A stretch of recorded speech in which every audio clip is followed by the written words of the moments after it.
Today, we're going to explore common footing systems used to support FRP structures, the crucial role of geotechnical investigations, key design principles for footing specification, and how innovative FRP-driven piles can enhance durability, material efficiency, and construction simplicity compared to traditional methods.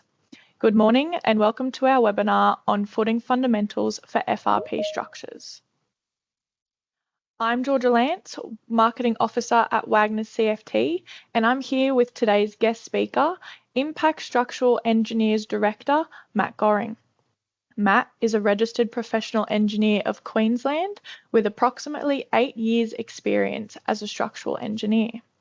Throughout his career, he has been involved in a wide variety of projects across residential, commercial, and large-scale industrial sectors, developing a strong foundation in practical and innovative structural design. For several years, Matt has specialised in the design of fibre-reinforced polymer structures in close collaboration with Wagner's CFT, and has been the lead designer on numerous structures across Australia.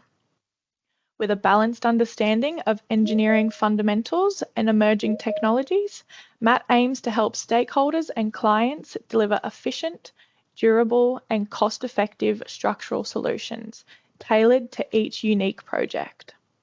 We're also joined by Wagner's CFT General Manager for Australia New Zealand, Ryan Leeson, who will be facilitating the Q&A session at the end of the webinar. Welcome, Matt and Ryan. Before we get started, just a few webinar protocols. We are recording today's event and we'll make the recording public via the Wagner's CFT YouTube channel. You can ask a question at any time during the webinar today via the chat bubble at the top of the screen. However, we will hold your questions over till the end of the webinar for the Q&A session. And for anyone having difficulty accessing the chat facility, feel free to text your questions to the number that I have just popped in the chat now. So let's dive into today's webinar. I will hand over to Matt.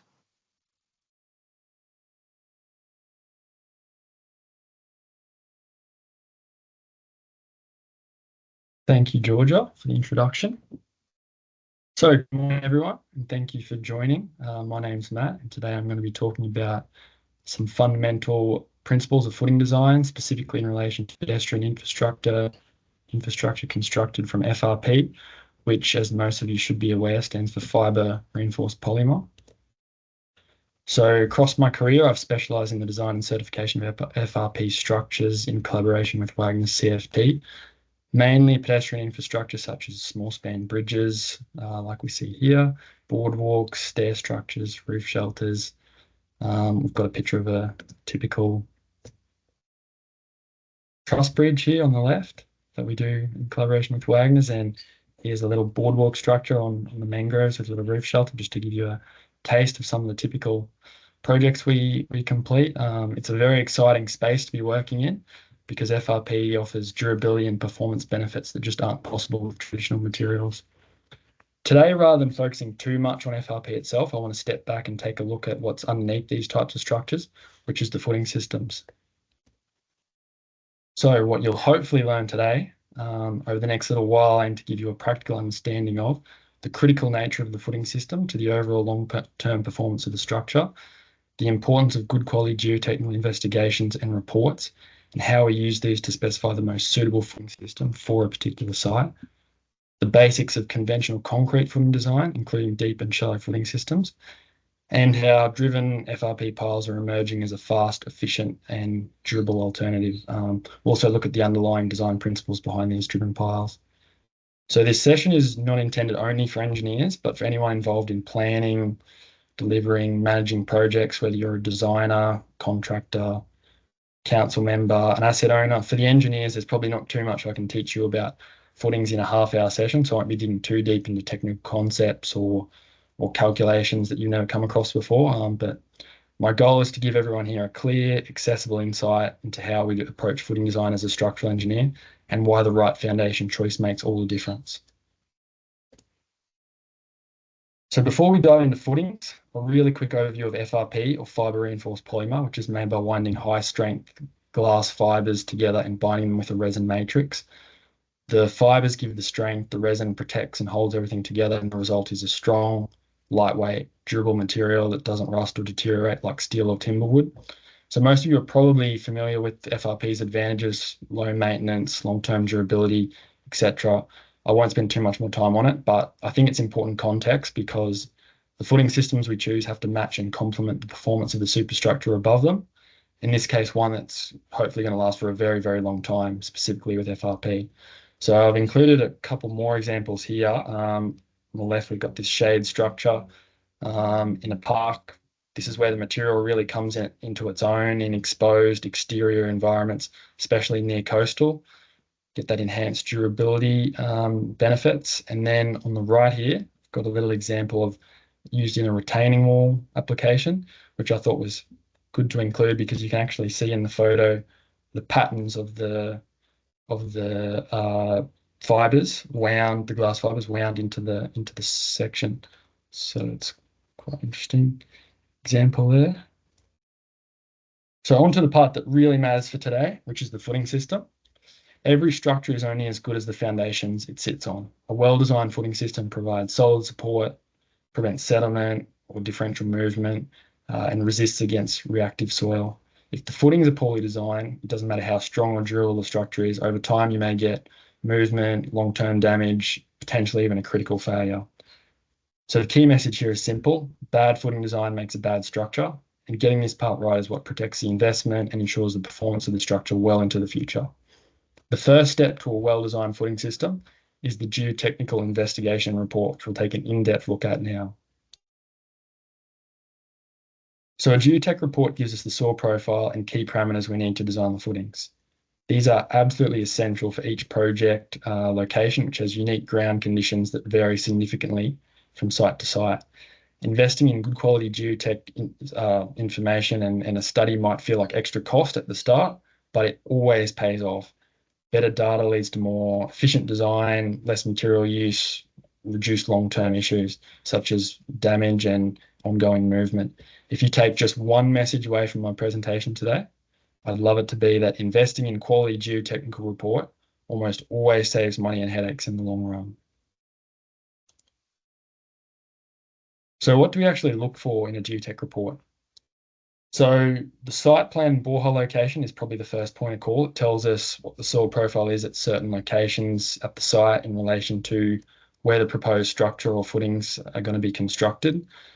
The soil profile, usually in the form of bore logs or subsurface summaries, which will give us an overview of the soil profile at these different locations where the boreholes are taken, usually including descriptions of the material, consistencies, things like that. The reactivity or the site classification will give us an indication of the potential of the soil for shrinking and swelling with variations in moisture content, usually classed in on severity of reactivity in accordance with AS 2870, which is the residential slab and footing standard. We've got the soil properties. This tells us a little bit more about the inherent properties of each layer, such as the unit weight, which will give us an idea of the density of the material, friction angle, cohesion. These are shear strength properties of the soil. Young's modulus gives us an idea of the soil stiffness. The geotechnical engineer's recommendations for the footings we usually look for, just to get some recommendations from the geotechnical engineer themselves as to what a suitable footing system might be, take that into account. The design parameters typically used for designing the footings themselves, provided in KPA, factored as ultimate or allowable to suit different load cases. Expected settlements, we usually have a look how the soil has a potential to settle over time under expected service loads, and then constructability advice. So excavatability, access issues, expected equipment for constructing the footing system. We take all this into account, and it all shapes every decision we make about specifying the footing system. It's absolutely invaluable getting that from the geotech information. So here I've got a few examples of some site plans, just showing the borehole location in relation to the site and where the proposed structure or footings are going to be constructed. That's usually where we will look to first to get an overall indication of the soil profile in particular areas.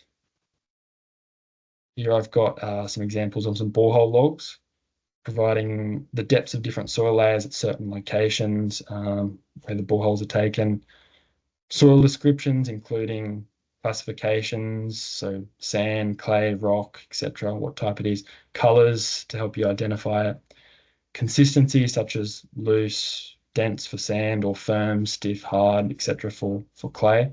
There's also on the right here of the boreholes the DCP counts, which DCP stands for dynamic cone penetration. Also, these sort of give an indication of the soil strength at different depths.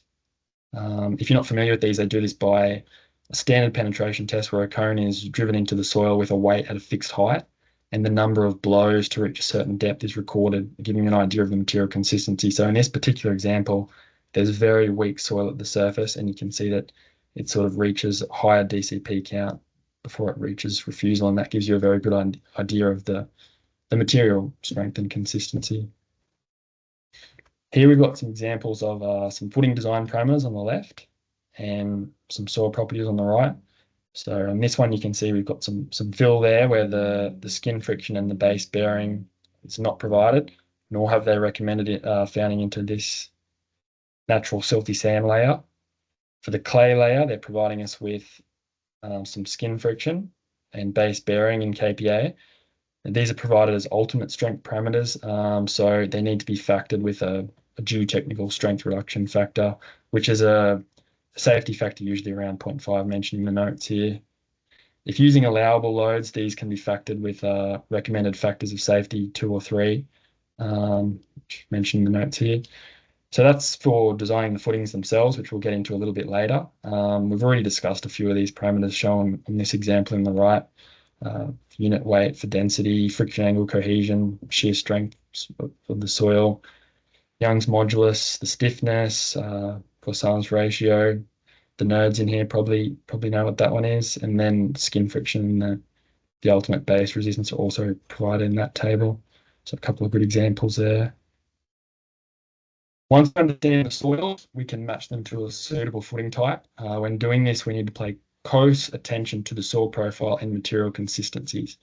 So out of the common footing types that we'll discuss today, we've got shallow footings, which are usually pads or strip footings. These are suited to firm, stiff, shallow soils or rock layers close to the surface. Basically materials with high bearing capacity, stiff clays, dense sand, even weathered rock, or when deep excavation is not possible for any reason, such as a hard rock layer. Deep footings, such as bored piers. These are suited for profiles with soft or weak soils, uncontrolled fill layers near the surface, where you can get stronger material at depth. They're suited to higher loads with additional capacity from skin friction, and you also can get more resistance to horizontal or bending loading cases. Driven piles are suitable for soft, compressible soil profiles, basically where the driving conditions are easy enough to allow installation without too much damage, such as softer clays or sands.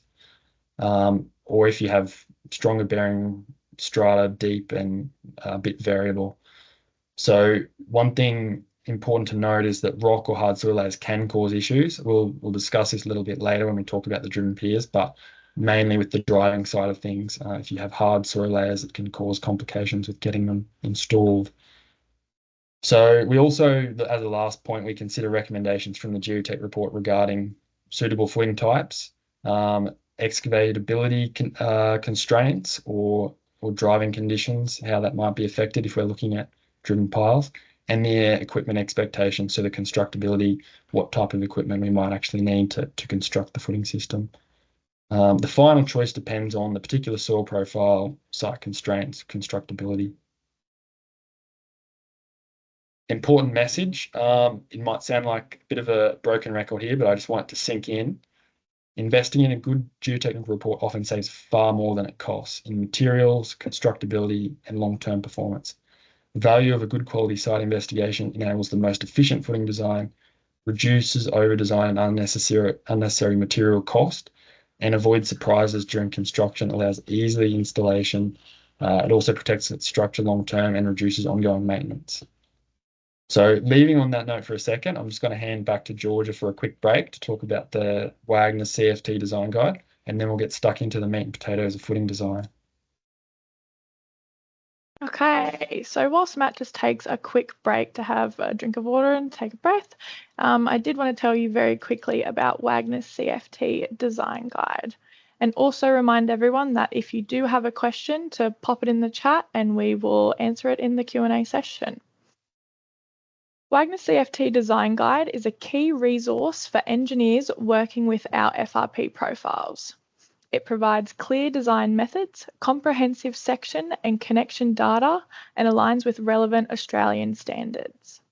Whether you are working on new builds or maintaining existing assets, it's a practical tool designed to support efficient and reliable design. To read or download the design guide, use the QR code on the screen now, and I will also be sure to include it in our follow-up email after today's webinar.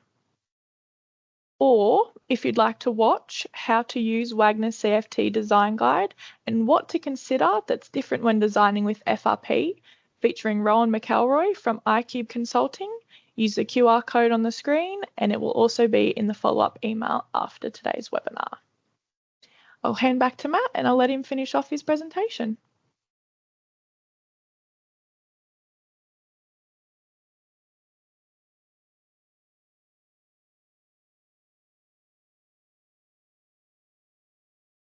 Thanks, Georgia, for the quick break. So let's talk footings and start with the type everyone is most familiar with, which is conventional reinforced concrete systems. They're well understood, widely used, and a good benchmark to compare other systems against. Deep systems usually consist of board piers. So board piers, sometimes CFA piles, which are a variant where the concrete is pumped while the auger is withdrawn to avoid leaving open excavations. Then we've got shallow systems, which usually consist of pad or strip footings. Everyone's somewhat familiar with these if you've been involved in projects. The advantage of these, pretty much that it's a proven construction method. So you've got familiarity of the design and construction with engineers and contractors. It's generally a reliable, stable support system if designed correctly. It's versatile across a wide range of soil conditions because you can employ deep or shallow systems depending on the specific site. Reasonably durable, usually you get a design life of roughly 50 years. Ease of construction using readily available equipment. Contractors are used to constructing concrete footings, and they're usually cost effective with readily available materials, concrete, steel reinforcement. You also get a bit of additional mass and stability from the concrete self-weight. So the first consideration with designing conventional concrete footings is durability. So choosing the right concrete strength and reinforcement cover. It's usually specified in AS 3600, determining your concrete strength and your cover based on the site location, the exposure, if it's in contact with soil, underwater, in a near coastal environment. So yeah, you follow that process and you can usually come up with the the right cover and concrete strength, the first step. Discuss some basic footing design principles for shallow footings first. So shallow footings are generally less than a metre deep, and they're used when soils near the surface are strong and uniform, we mentioned before. So here we're talking pads and strips. Vertically, they work by spreading the load over an area large enough that the soil can safely resist that load, using the bearing pressure of the soil beneath. For uplift loads, we're usually just taking into consideration the self-weight of the concrete itself. I've got some diagrams here to illustrate the principles we're going to be discussing. So for a downward axial load, we have the bearing capacity of the soil resisting the downward load times the area of the pad or strip. It's the same principle. For a uplift vertical load, usually we just take into consideration the self-weight of the concrete to resist that, sort of neglect any friction or contact of the soil because the footing is usually quite shallow. For horizontal loads and overturning moments, we usually use the self-weight of the footing, frictional resistance at the base, and passive earth pressure, which is basically the soil pushing against the side of the footing when load is applied. Seen in these diagrams, we can see if we've got horizontal force here, and you have the self-weight acting down on the soil, we actually get a frictional resistance at the interface between the concrete and the soil, resisting that horizontal load. If this is the other mechanism I mentioned, which is passive earth pressure, which is basically the deeper you get, you have more of a force from the soil pushing back against the force that is pushing the footing into the soil. So that's the basic, watered down a little bit, but the basic design principles for shallow footings. In terms of reinforcement detailing, so the reinforcement is usually governed by minimum requirements in AS 3600, the Concrete Structures Code. Sometimes, if there are particular requirements for strength, such as a spanning beam between piers or a very highly loaded pad where you have to check the strength capacity of the footing, we might design the footing based on conventional structural analysis with reinforced concrete capacities, but maybe sometimes if there's a super reactive site as well, you might put extra reinforcement in just to protect against that high reactivity. But typically, it's usually just minimum requirements. So here are some examples of how we conventionally reinforce pads or strips on site. So we've got the pad on the left with bars at centers, and the strip footing with a cage here made out of bars top and bottom and some shear legs. And you can see in this example, it appears to be a rock layer at the surface, which is why shallow footings would have been suitable for this particular site.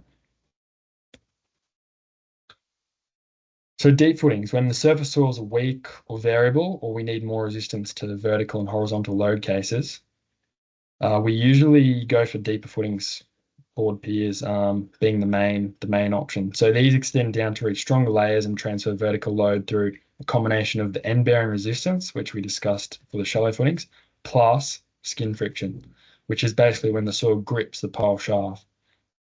For uplift case, we can also use the skin friction because it can act in both directions. And again, we have the self-weight of the concrete. So I've just again demonstrated these principles. So we've got a downward axial load. You get the base bearing pressure times the base area, similar to the pad footing, but in this case we usually have a circular board pier. So we're doing our pi calculations to get the area, and then the skin friction we also get an additional contact getting into these deep soils, which give you that frictional grip on the side of the pier. For the uplift case, we still have the self-weight, as we discussed for the pads, but again, we get that skin friction grip, preventing the footing from wanting to rip out of the ground. And that skin friction component is the pressure in kPa obtained from your report times the actual shaft surface area. Horizontally, we design them based on how the soil deflects laterally based on its stiffness and look at the subgrade reaction behavior to ensure that the ultimate horizontal stresses are within limits for the particular soil types. So we can do this by using hand methods like Brom's or Brinch Hansen. These are sort of outdated or old school methods. These days, it's more common to use like a software, a PY curve analysis software to analyze the behavior of the soil in the pile a bit more accurately. I've included here an example of a software output for AllPile, which is the software we use, showing the pier deflection in the soil layers. So that takes into account the actual stiffness of the soil. We've got the internal forces in the pier, so the bending moment and the shear force. And then we've also got the pressure on the soil just to make sure that's within limits. In this case, it's 53 kPa, which is not causing us too many issues. But softwares like this really allow to model the exact behavior and just have a much better idea of what's going on compared to some of those maybe outdated or conservative hand methods that we would have used in the past. So reinforcement detailing for deep footings, again, usually governed by minimum reinforcement requirements coming from AS 2159, which is the piling code. Again, you sometimes if you've got a very highly loaded pile particularly high horizontal forces, you might do a check for the moment capacity and just check that your board pier has enough strength. But a lot of the softwares actually provide that, so it's a pretty easy check just by traditional reinforced concrete analysis. And usually, it's just that minimum reinforcement that is going to go in a lot of cases. Here's a picture of a typical cage showing the longitudinal bars you'd usually use with a spiral tie around the outside. Lastly, just a quick note, if you do happen to have a post cast into the footing, you can sometimes get away with not providing any additional reinforcement because the post will engage the concrete, provide a nominal bearing capacity to the section without any additional reinforcement. So that's one advantage of your post being cast in. Which we're going to look at now is the connections of the footings to the FRP superstructures. So we've talked about the footings themselves, but how do you tie these concrete footings into the superstructure? The main options we use to achieve this is cast-in posts or steel-based brackets. Cast-in posts are simple, economical, and durable, but you have less on-site flexibility. The steel-based brackets are more versatile and replaceable on-site, but you do have a higher cost and detailing associated with that option. So comparing these two is pretty much a trade-off between cost, simplicity, flexibility. So to break down the advantages of each option, the casting post, it's simple, you've got fewer components, straightforward installation, usually no reinforcement required for the board piers, like I just mentioned. You've got a lower upfront cost without the additional steel or anchors. You've got great durability, you've got no exposed steel elements that could be subject to corrosion, and you have a direct load transfer, the post going directly into the footing, which is less reliance on the anchor fixings. The steel-based bracket, you've got a lot more flexibility. The post is installed after the footings are poured, so you can easily adjust the alignment or the location of that post. Tolerance, you get a lot more construction tolerance to absorb construction inaccuracies during the footing construction. They can also be replaced easily if they're damaged or deteriorated over time. They can quite simply be unbolted and swapped out.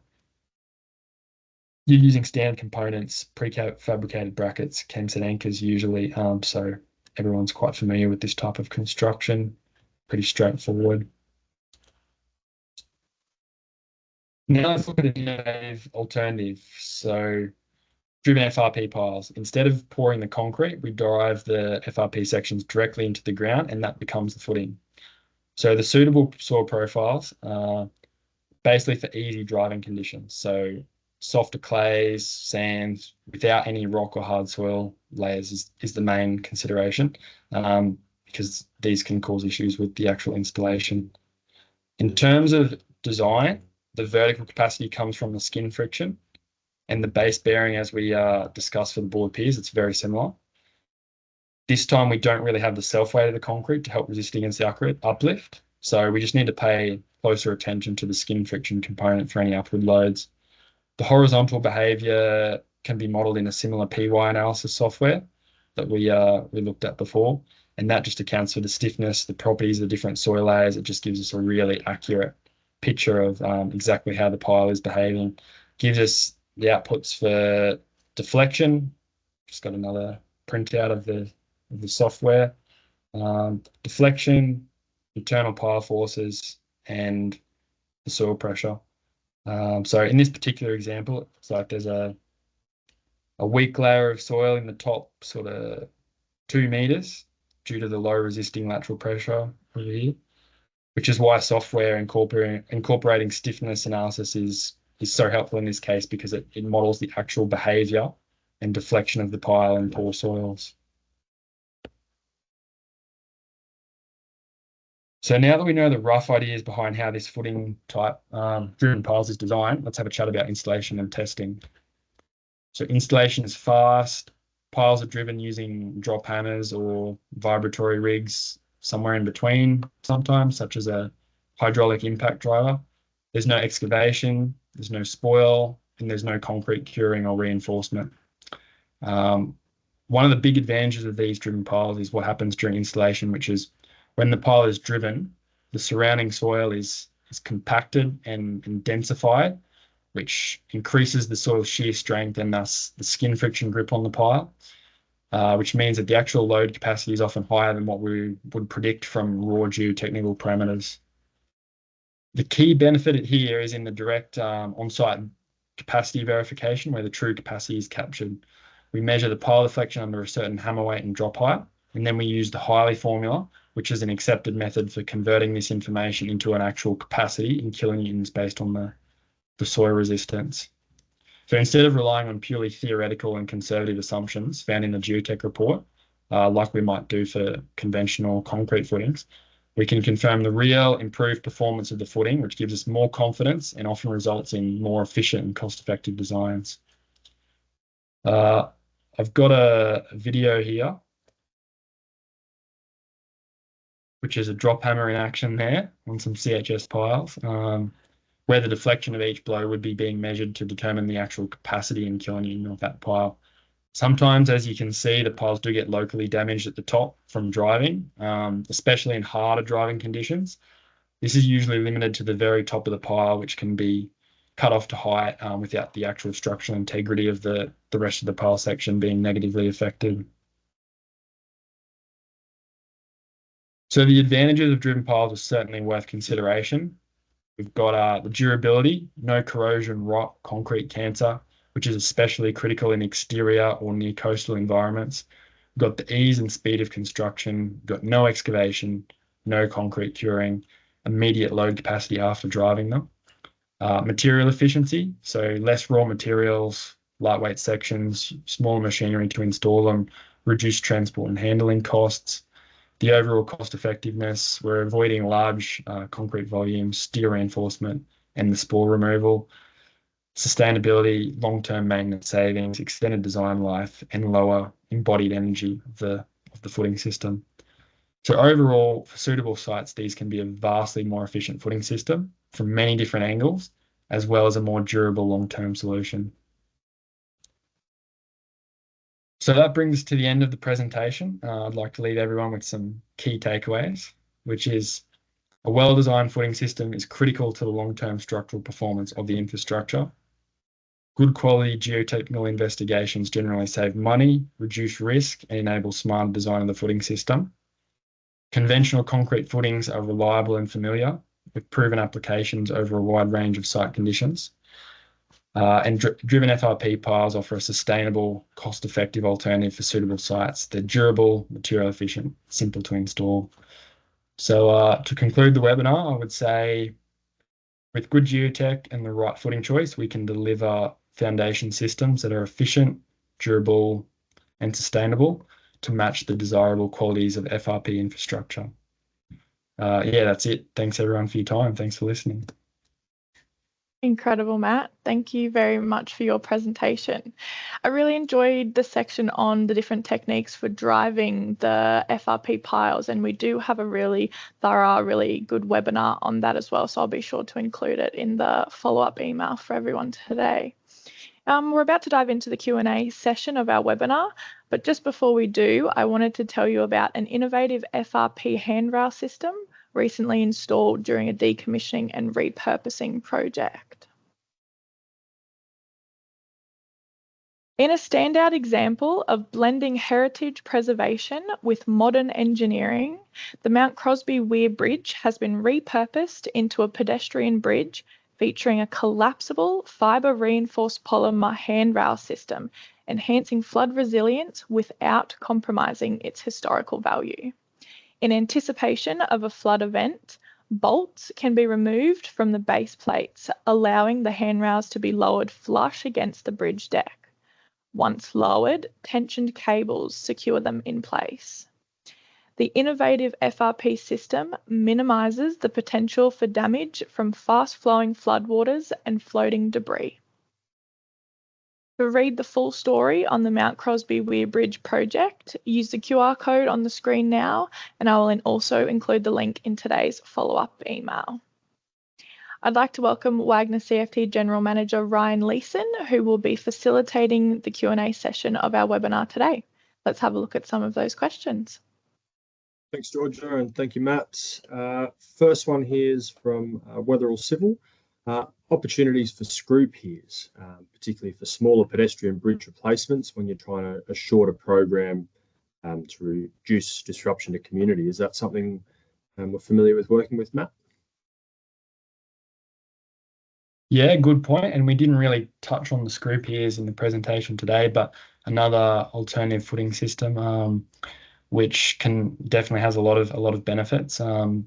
Very quick to install, get very high load capacities out of it. So definitely a valid option. Usually, if we're talking design principles in relation to the webinar, these would usually be undertaken by the screw pile contractor. So usually the structural engineer would get the loads, and that would be undertaken by a third party. But so we won't delve too much into the design side of it, but definitely a worthwhile consideration if the site conditions allow. Not too familiar myself, but I believe there's a way that extended design life can be achieved with screw piles. We know a lot of our environments where FRP structures go are typically coastal and highly corrosive environments. Are you familiar at all with what sort of design lives can be achieved from screw piers? Yeah, well, particularly in those highly corrosive coastal exterior environments, you just have to pay particular attention to the detailing. So hot dip galvanized steel itself in those really harsh environments is going to eventually start to run into trouble. So I believe there's options out there like epoxy coating, things like that to extend the design life. Once you get under the ground, you don't have as many issues with corrosion because you haven't got the oxygen to initiate that process. So it's more about the above ground. You still get that corrosion occurring. So it's definitely just something that has to be particularly considered and dealt with. I think there was a particularly big boardwalk structure done at a rowing facility at Ngambie or somewhere like that some years ago. There was a freshwater structure that was all done on screw piers, so maybe that was why the selection was done here. There's a question here on design life of the structure. So I guess if the superstructure itself has a 100-year design life, wouldn't you want a footing system that also has a design life of 100 years, which is sort of representative of what we talked about? Is there anything further you wanted to comment on that one?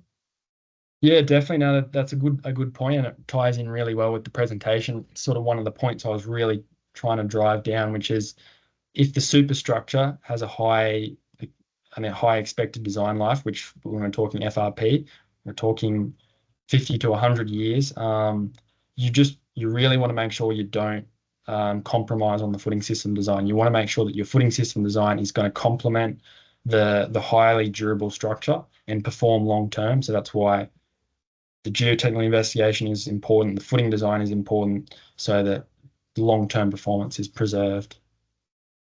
Great point. Yep. Question here from Chris Pell. If FRP piles need to be driven deeper than conventional lengths, what options are there for splicing or extending? And maybe, I guess, Matt, from your experience, what often governs the maximum length that can be used for an initial length of pile? The maximum initial length would usually be constrained by the equipment that you're using. So depending on how big your rig is, how high you can lift the pile and drive it in. So that would be sort of the maximum starting point for your pile lengths. And then theoretically, if you're splicing the piles, you can keep driving until you hit something hard, basically. So the splice detail usually consists of bolted splices where you might have an insert and then a spigot that goes inside the two pile sections being joined, and then you'd have like a bolted splice. Uh, there's limits. You're probably not going to go much, unless you have a really, really, really bad site. You're probably not going to go too much longer than, 10, 15, 20 meters. But in theory, you can keep driving them down until you hit something hard, is the idea.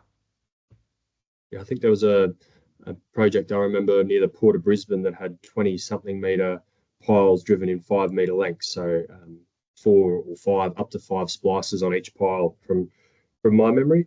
Just on that with driven piles, in particular with composite piles, what sort of skin friction parameters do you use for FRP? Are they similar to those adopted for steel, or are they a different set of parameters that you use?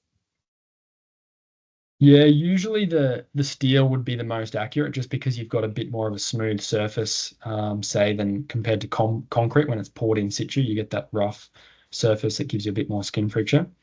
But like I sort of touched on in the webinar, usually we would only design the piles for skin frictions as a bit of a preliminary estimate to get an idea on roughly what sort of expected driving depths we're going to be up for on the project. And then when it gets to the site, we'll drive them. We'll use um, the the Hiley formula and the drop hammer testing that I sort of went over. And what you usually find is you get those capacities that you need before the predicted theoretical design skin frictions, from the Geotech report. And that's due to basically the conservative nature of assumptions you have to make when you're providing those values, but also just that phenomenon I described where driving the pile actually creates a local compaction densification of the soil, which enhances the shear strength parameters of the soil. So it's a massive advantage that you can actually see what capacity you're getting on site. And a lot of the time, sort of blowing your predicted design based on those theoretical capacities out of the water, making them irrelevant essentially. Yep. How does the lightweight nature of FRP affect footing design, specifically in marine environments where there is a lot of uplift? Are smaller footings sufficient, or do other factors dominate? I guess we know that the vast majority of FRP structures, or particularly Wagner's FRP structures, I guess, do go in coastal environments because that is where the harshest environment often is. So this is a very relevant question. We are often designing for uplift, are we not? Yep, no, it's a great question.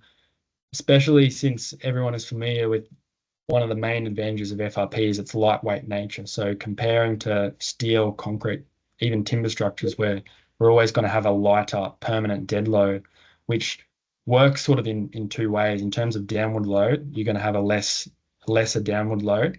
But now that we're mentioning these critical uplift loads, such as the wave loads, and if you're in a near coastal environment, that might be subject to wave loads, or even just uplift wind loads causing an uplift on the footings, you've actually got less dead weight to counteract those forces.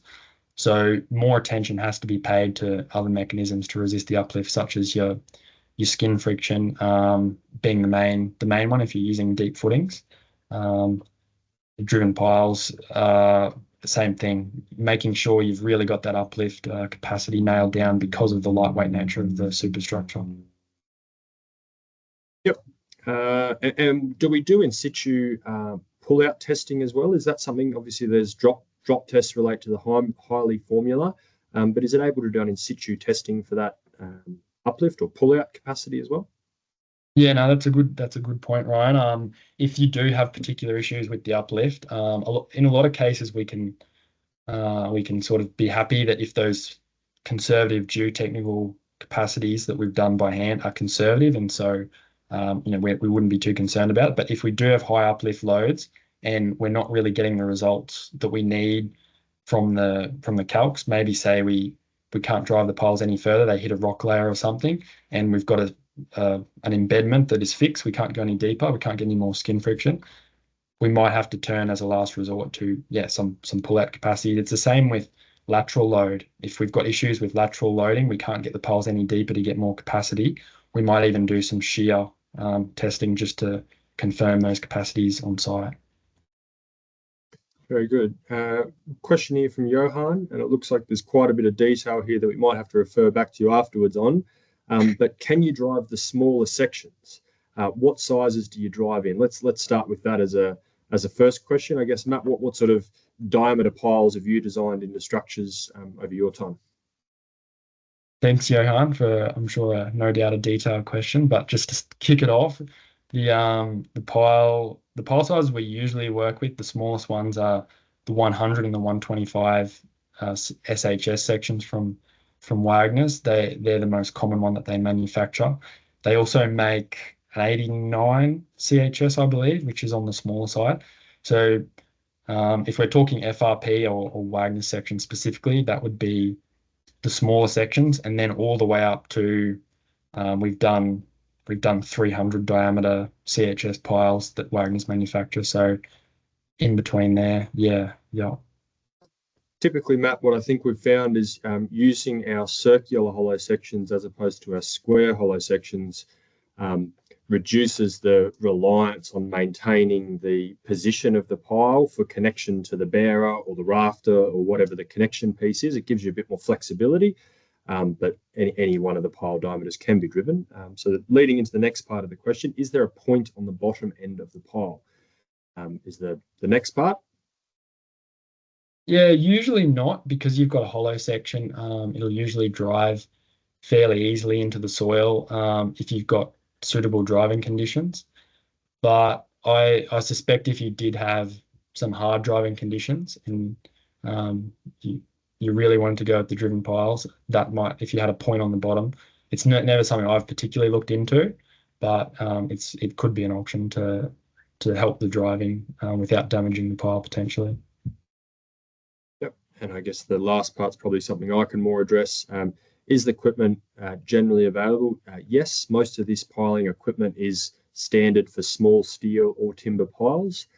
So Wagner's do have a fleet of piling equipment that we're happy to lend or sort of short-term equipment hire, I guess, that's applicable to most small excavators that we can help people facilitate or have a go at using composite piles if it's not something that you have used before.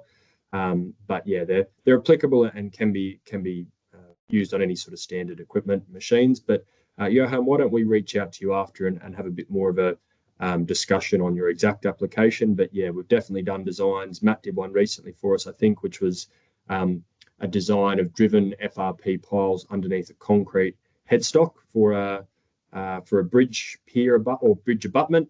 So there's all different applications where it interfaces, FRP driven piles interface with another footing solution. So they're all possibles, but maybe we'll leave the questions there for today, Georgia, and thank you very much, Matt, and for everyone for your time. Thanks, Ryan. Okay. That concludes our presentation today. A big thank you to Matt for your involvement, and also thank you to Ryan for facilitating the Q&A session. Let me just share my screen for everyone. So if you'd like to share your thoughts on today's webinar, please feel free to complete the feedback form using the QR code on the screen now, or I will also pop that URL in the chat facility there. Or perhaps you'd like to be a guest speaker. If that's the case, fill out the feedback form and let me know. You could also reach out to me on LinkedIn, send me an email, or give me a call. However you want to contact me, I'd love to hear from you. Coming up in October, we'll be discovering how a first-of-its-kind charger for electric vehicles has been integrated into an FRP utility pole and how this will help solve the demand for services, especially in regional communities. With guest speakers, Essential Energy's Manager of Innovation, Brad Trethaway, Innovation Senior Analyst, Stuart Simpson, and Principal Engineer Innovation, Paddy Atkinson. So if you're interested in this webinar, just use the QR code on the screen now to register for your free online seat or to receive a recorded copy of the webinar. Link is also in the chat, and I will also include it in today's follow-up email. That concludes our webinar for today. Thanks very much for coming, and we're going to go out on the video of the different footing and piling systems from the beginning of the webinar. Enjoy, and we look forward to seeing you next time.